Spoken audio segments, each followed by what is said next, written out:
ओम सभी को नमस्ते जी। मैं आर्य कृष्ण शास्त्री, कोषाध्यक्ष, जिला आर्य प्रतिनिधि सभा गाजियाबाद, आप सभी का हार्दिक स्वागत करता हूं। आज आपके समक्ष एक ऐसी महान विभूति के जीवन दर्शन को लेकर उपस्थित हूं जिसके जीवन पर हम सभी भारतीयों को गर्व है, जिसने अपना संपूर्ण जीवन मनुष्य मात्र की सेवा के लिए, आर्य समाज की सेवा के लिए और भारतीय राजनीति की सेवा के लिए समर्पित किया, जिनका नाम है प्रकाश वीर शास्त्री। प्रकाश वीर शास्त्री जी का जन्म आज ही के दिन 30 दिसंबर 1923 को ग्राम रहरा, जनपद, आज तो अमरोहा है, जनपद अमरोहा, उस समय जनपद मुरादाबाद रहा, इस गांव में इनका जन्म हुआ। एक सामान्य कृषक परिवार के यहाँ इनका जन्म हुआ। इनके पिता का नाम श्री दिलीप सिंह त्यागी था और इनका भी बचपन का नाम श्री ओम प्रकाश त्यागी था।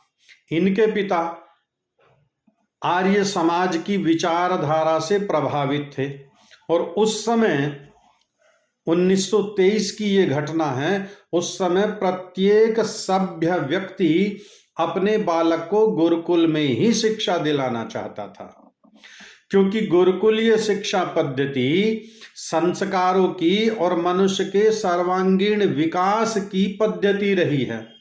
इसलिए प्रत्येक माता पिता की यही अभिलाषा, आकांक्षा होती थी कि उसके बालक का सर्वांगीण विकास हो। इसलिए इन्होंने अपने पुत्र ओम प्रकाश त्यागी को गुरुकुल ज्वालापुर हरिद्वार में प्रवेश दिलवाया। वहां गुरुकुल में एक अन्य बालक भी था जिसका नाम प्रकाश चंद था। अब यहां इन दोनों के नामों में थोड़ा कन्फ्यूजन सा था, इसलिए वहां गुरुकुल में इनका नाम प्रकाश वीर रखा गया। बचपन से ही ये मेधा बुद्धि के धनी थे, तर्क शक्ति तीव्र थी, कुशाग्र थे, पढ़ने में बहुत कुशल थे। इन्होंने वहां विद्या भास्कर और शास्त्री की परीक्षाएं उत्तीर्ण की।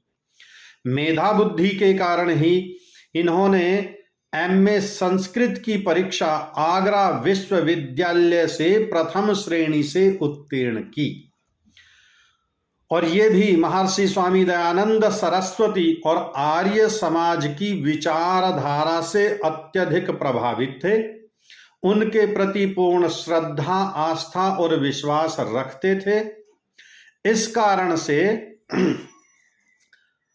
1939 ईस्वी में जब हैदराबाद में धर्म युद्ध चल रहा था, उस धर्म युद्ध में सत्याग्रह जो चल रहा था, इन्होंने यहां से हैदराबाद जाकर 1939 में, आयु कितनी थी उस समय? मात्र 16 वर्ष। 1923 का तो जन्म था और 1939 में वहां पर वह सत्याग्रह हुआ धर्म युद्ध के लिए। यह धर्म युद्ध क्या था कि हैदराबाद के निजाम ने आर्य समाज की संपूर्ण गतिविधियों पर प्रतिबंध लगा दिया था। हमारे सभी हिंदू भाइयों के, सनातनियों के मंदिरों पर ताले लगवा दिए थे, जिसके विरोध में कोई हिंदू समाज नहीं बोला। इस आर्य समाज ने वहां आंदोलन किया, उसके विरुद्ध आवाज उठाई। ये यहां से गए अपनी मित्र मंडली के साथ, उसका नेतृत्व करते हुए, और उस सत्याग्रह का इन्होंने वहां पर कार्यक्रम किया, जिसके विरोध में इन्हें मात्र 16 वर्ष की आयु में जेल जाना पड़ा। इतने ये क्रांतिकारी विचारों के बचपन से ही थे। लेकिन कुछ भी हो, आर्य समाज के आंदोलन के कारण ही निजाम हैदराबाद को झुकना पड़ा। सब मंदिरों के ताले खुलवाए गए। आर्य समाज की भी और हिंदू धर्म की भी पुनः पूजा प्रार्थनाएं प्रारंभ हुई। उसमें इन्होंने बढ़ चढ़ करके भाग लिया। आर्य समाज के प्रति आस्था इनकी बढ़ती गई, श्रद्धा इनकी बढ़ती गई। तो अपनी विद्या पूर्ण होने के बाद जहां एक और एक युवक को अपनी जीविका की, अपने भविष्य की चिंता रहती है, इन्होंने अपना सर्वस्व जीवन उस समय एमए की परीक्षा पास करके इतनी उच्च शिक्षा प्राप्त करने के बाद भी उत्तर प्रदेश आर्य प्रतिनिधि सभा के उपदेशक के रूप में कार्य करना प्रारंभ किया।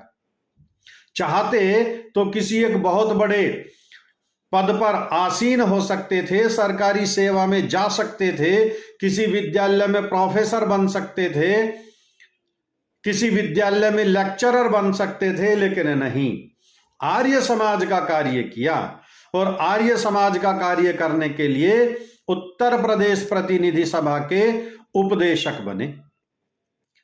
वक्ता इतने प्रखर थे, अब इनकी शैली इतनी प्रभावशाली थी, एक एक सिद्धांत को इतने सरल शब्दों में, इतनी मृदु भाषा में सामने वाले के समक्ष प्रस्तुत करते थे कि श्रोता मंत्र मुग्ध हो जाते थे। आर्य समाज के जो आज भी जनपद गाजियाबाद के कई वयोवृद्ध कार्यकर्ता हैं, पदाधिकारी हैं, वे बताते हैं जब प्रकाशवीर शास्त्री जी के व्याख्यान होते थे तो आर्य समाजों में जगह नहीं मिलती थी। उनके व्याख्यान बड़े बड़े खुले मैदानों में, रामलीला ग्राउंड आदि में कराए जाते थे। श्रोता इतने मंत्र मुग्ध होकर इन्हें सुनते थे। इनकी वाणी इतनी ओजस्वी थी, वाणी में इतना तेज था, वाणी में इतना ओज था, वक्तव्य में इतना प्रभाव था कि भारत के दूर दूर के क्षेत्रों से, देश के कोने कोने से उनके व्याख्यानों के लिए उनकी मांग बढ़ने लगी और दूर दूर से उन्हें बुलाने लगे। और जहां कहीं भी जाते थे वह वही ऋषि दयानंद के सच्चे सिपाही के रूप में कार्य करते और आर्य समाज को बढ़ाने का कार्य करते। पंजाब में कांग्रेस की सरकार थी और कांग्रेस की सरकार ने हिंदी के विनाश करने की एक योजना बना ली कि हिंदी को प्रचलन से ही बाहर कर दिया जाए, आम बोलचाल की भाषा ही ना रहे हिंदी। उसके लिए आर्य समाज ने आंदोलन किया, लेकिन बात नहीं बनती। आर्य समाज ने जब देखा कि बात नहीं बन रही है, वक्ताओं का प्रभाव नहीं पड़ रहा है, तब 1958 में वहां भी सत्याग्रह प्रारंभ हुआ। सत्याग्रह प्रारंभ हुआ और आपको वहां बुलवाया गया। आप पुनः अपनी पूरी दल बल के साथ वहां पहुंचे, सत्याग्रह में भाग लिया। वाणी में इतना तेज था, प्रखर वक्ता थे और इस सत्याग्रह में उन्होंने हिंदी को राजभाषा का दर्जा दिलवाया और आपको आर्य समाज का एक सर्वमान्य नेता घोषित कर दिया। यहां से उनकी प्रसिद्धि इतनी फैलती चली गई कि वो देश में नहीं, विदेशों में भी उनकी प्रसिद्धि होने लगी और अनेक विदेशों में भी जा करके उन्होंने आर्य समाज का प्रचार प्रसार किया। आपकी प्रसिद्धि को देखते हुए ही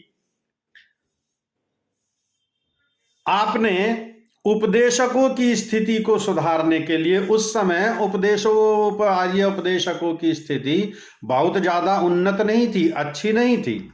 उसमें सुधार लाने के लिए क्या किया जाए, आपने उसके लिए लखनऊ और हैदराबाद में आर्य उपदेशकों के 2 सम्मेलन किए और उन सम्मेलनों में काफी धन भी आया, उपदेशकों का मान सम्मान भी बढ़ा और उनकी स्थिति सुदृढ़ बनी। इससे आपकी कीर्ति और दिनों दिन बढ़ती चली गई और आपकी बढ़ती कीर्ति को देखते हुए ही आप 1958 में गुड़गांव से लोकसभा के निर्दलीय सदस्य चुने गए। 1962 में आप पुनः बिजनौर से लोकसभा के सदस्य चुने गए। 1967 में आप गाजियाबाद से ही लोकसभा के सदस्य चुने गए और 1971 में लोकप्रियता की, उनकी कीर्ति की तो सीमा तो देखिए कि निर्दलीय उम्मीदवार के रूप में हर बार लोकसभा के सदस्य 2 बनते हैं। ये तो बात समझ में आती है। लेकिन 1971 में राज्यसभा के सदस्य भी बने। कितनी विचित्र बात है। राज्यसभा में तो वही जाएगा, प्रायः सरकार का ही प्रतिनिधि जाता है। लेकिन विरोध में रहने के बाद भी, अर्थात विरोधी भी आपकी बात को काट नहीं सकते थे। आपकी बात सिद्धांत से ओत प्रोत होती थी, जन कल्याण के लिए आपकी नीतियां होती थी। जिस समय प्रथम उद्बोधन इनका संसद में हुआ और तत्कालीन प्रधानमंत्री पंडित जवाहरलाल नेहरू ने आपका उद्बोधन सुना तो बड़े प्रभावित हुए और उनके पास में संदेशा भिजवाया कि भाई ये युवक कौन है, इसको तो अपने दल में मिलाओ और इनको बात करो इनसे, हम इन्हें उप मंत्री का पद देने के लिए तैयार हैं। उस समय राज्य मंत्री का पद नहीं होता था, उप मंत्री का पद होता था। लेकिन उन्होंने उस पद को ठुकरा दिया कि मैं जिन नीतियों का विरोध कर रहा हूं उन नीतियों के साथ मिलकर के मैं कार्य नहीं कर सकता, मुझे नहीं चाहिए उपमंत्री का पद, पद की लालसा भी नहीं थी। ऐसे मेधा बुद्धि के धनी, त्याग और बलिदान के धनी हमारे ये आचार्य प्रकाश वीर शास्त्री, जिनका जन्म तो एक त्यागी परिवार में हुआ, उसके लिए संपूर्ण त्यागी समाज उनका ऋणी है और गौरव अनुभव करता है। लेकिन वे त्यागी समाज के सदस्य नहीं थे, उन्हें केवल एक समाज से जोड़कर, एक समुदाय से जोड़कर देखना भारी भूल होगी। ऐसा व्यक्ति किसी मत, पंथ, संप्रदाय का नहीं बल्कि ईश्वरीय सिद्धांत को लेकर चलता है और मनुष्य मात्र के लिए कार्य करता है, प्राणी मात्र के कल्याण के लिए कार्य करता है और उन्होंने वह कार्य किए और देश विदेशों की अनेक यात्राएं की। अनेक वर्षों तक आर्य प्रतिनिधि सभा उत्तर प्रदेश के आप प्रधान भी रहे। आपके कार्य को देखते हुए, आपकी सत्य निष्ठा को देखते हुए आर्यों की जो परोपकारिणी सभा, ऋषि की जो उत्तराधिकारिणी सभा कहलाती है परोपकारिणी सभा, उसके भी आप 1974 में सदस्य बने। आपका जीवन प्रायः संघर्षों में और यात्राओं में ही व्यतीत हुआ। देश विदेश की यात्राओं में ही आपका संपूर्ण जीवन व्यतीत हुआ और 23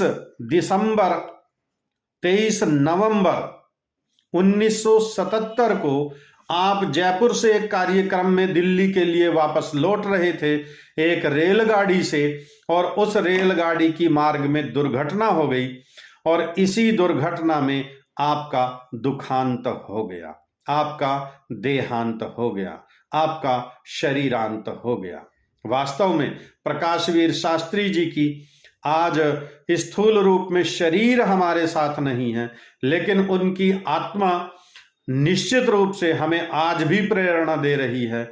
उन्होंने जीवन भर जैसा संघर्ष किया, जैसी आर्य समाज की सेवा की, जैसी राष्ट्र की सेवा की, जैसे राजनीति में सुधार किए, ये राष्ट्र, ये समाज और ये संपूर्ण भारतवर्ष उनका ऋणी है। हम उन्हें उनके इस पुण्यतिथि, इस जन्म तिथि पर हम उन्हें बहुत बहुत श्रद्धा सुमन अर्पित करते हैं और परमपिता परमात्मा से हम प्रार्थना करते हैं कि परमेश्वर हम आर्यों को वह शक्ति दे, वह प्रेरणा दे कि जिस ऊर्जा, जिस शक्ति से और जिस अपने प्राणपन से वे इन आर्य सिद्धांतों के लिए जीवन भर से संघर्ष करते रहे, हम उन्हीं कार्यों को आगे बढ़ाएं, तभी हम उनके ऋण से उऋण हो सकेंगे। आप सभी का बहुत बहुत धन्यवाद। सभी को नमस्ते जी।